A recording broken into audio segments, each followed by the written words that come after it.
Sr. Presidente, os convidados, caros assistentes.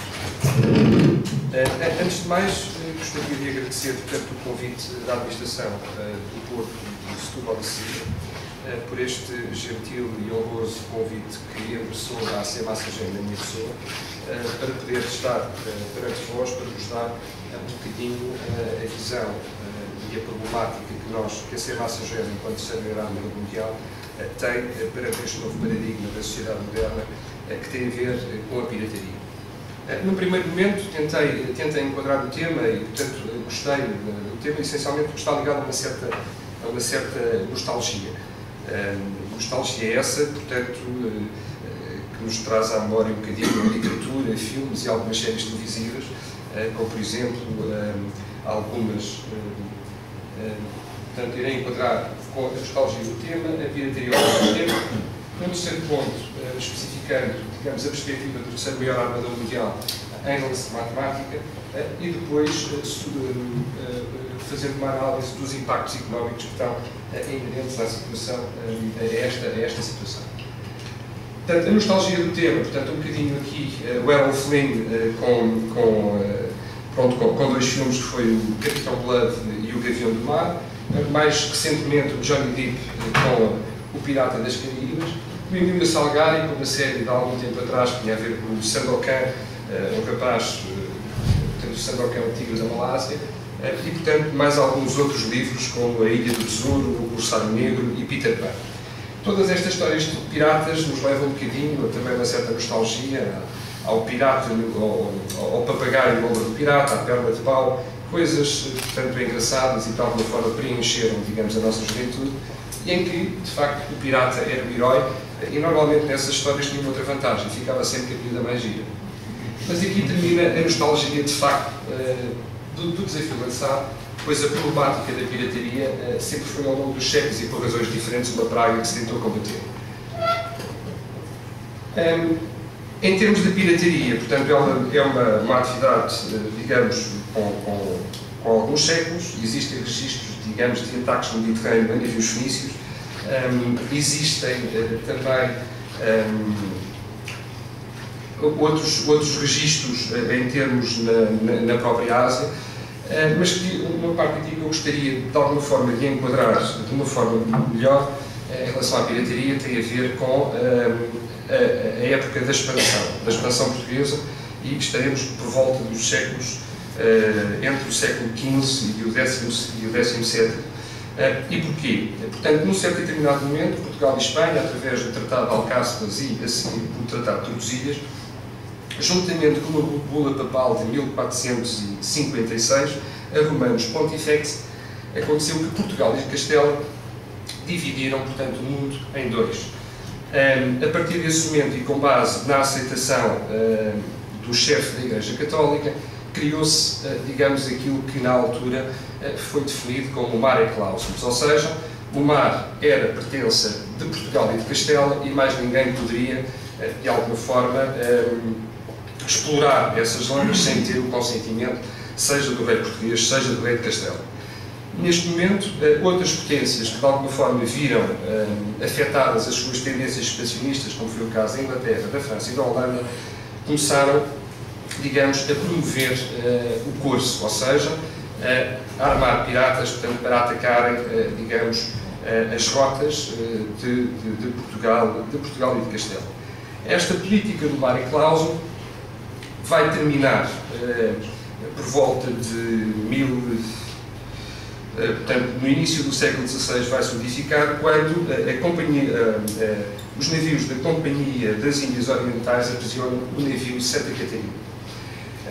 Essa questão veio colocar, digamos, algumas dificuldades, até porque os holandeses não tinham qualquer problema com Portugal, e os proprietários, portanto, da Companhia das Índias Orientais requereram um senhor chamado Górcio para, digamos, fazer um estudo sobre o tema. E aí aparece, digamos, a questão do Mare Liberum, num dos capítulos desse seu trabalho, em que, portanto, prevaleceu que o mar era livre e, portanto, estaria à disposição de todos. E, portanto, Aqui há um pequeno decréscimo da pirataria, sendo que depois teremos, nos tempos de Napoleão, mais uma situação de acréscimo ao nível da pirataria. A pirataria hoje e, portanto, a perspectiva do terceiro maior armador mundial. Portanto, aqui estão marcadas a vermelho, digamos, as zonas. O diâmetro não tem a ver, pronto, com uma zona de ação mais influente ou não.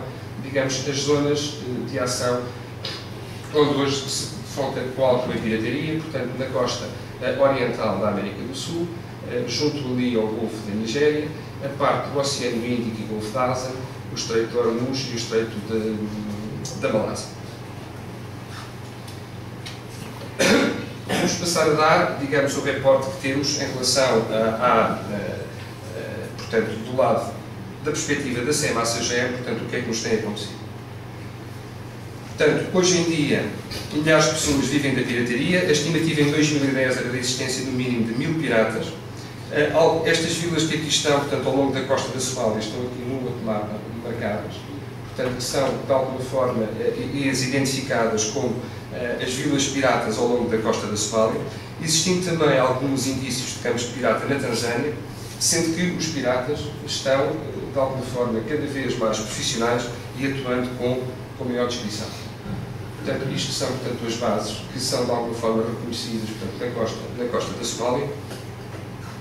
E, portanto, a atividade pirata, portanto, o nível de informação, cada vez mais, portanto, utilizam inteligência proveniente da Tanzânia, do Quênia e das Seychelles, sendo que também, muitas das vezes, utilizam a informação de fontes públicas, como é o caso de sites na internet.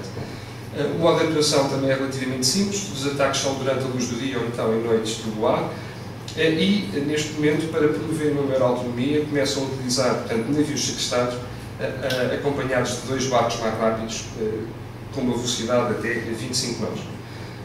De uma forma genérica, portanto, o armamento utilizado são as AK-47 e os RPGs. Os objetivos, portanto, das presas que identificam são aquelas que são mais fáceis, portanto, navios com alguma dificuldade de manobra, velocidade inferior a 18 nós, e em que, portanto, o bordo não seja muito alto, de forma a poderem, digamos, abordar o navio de uma forma rápida. Sequestros e resgates, portanto, até à data, estariam no mínimo 51 navios, com um mínimo de 550 reféns nas mãos de piratas, sendo que a primeira execução e violação data de 2011. Portanto, temos aqui alguma informação que nos vem, portanto, do aumento da totalidade dos resgates pagos, portanto, de 2005 de 400 mil dólares para, no início de 2011, até, estamos a falar de 12 milhões de dólares, e a maioria dos piratas são libertadas pelas forças navais na área, uma vez que existe aqui alguma problemática em termos da legislação internacional sobre, digamos, a prisão e a detenção dos piratas. A fotografia que vos apresento portanto, uma entrega de um resgate, portanto, aéreo. Portanto, aquilo é um paraquedazinho e lá dentro, portanto, deverá estar, portanto, o dinheiro que foi requerido para libertar aquele navio. Esta é a realidade da CMA-CGM desde 2008, portanto, um navio sequestrado, o Liponan, em 4 de abril de 2008, e sofremos 25 ataques. A identificação dos navios, portanto, com os anos, portanto, como vemos, temos aqui um bocadinho um aumento de 2008 para 2011, com uma pequena redução em 2010. Estas são as zonas, portanto, onde os navios da CMA-CGM foram atacados.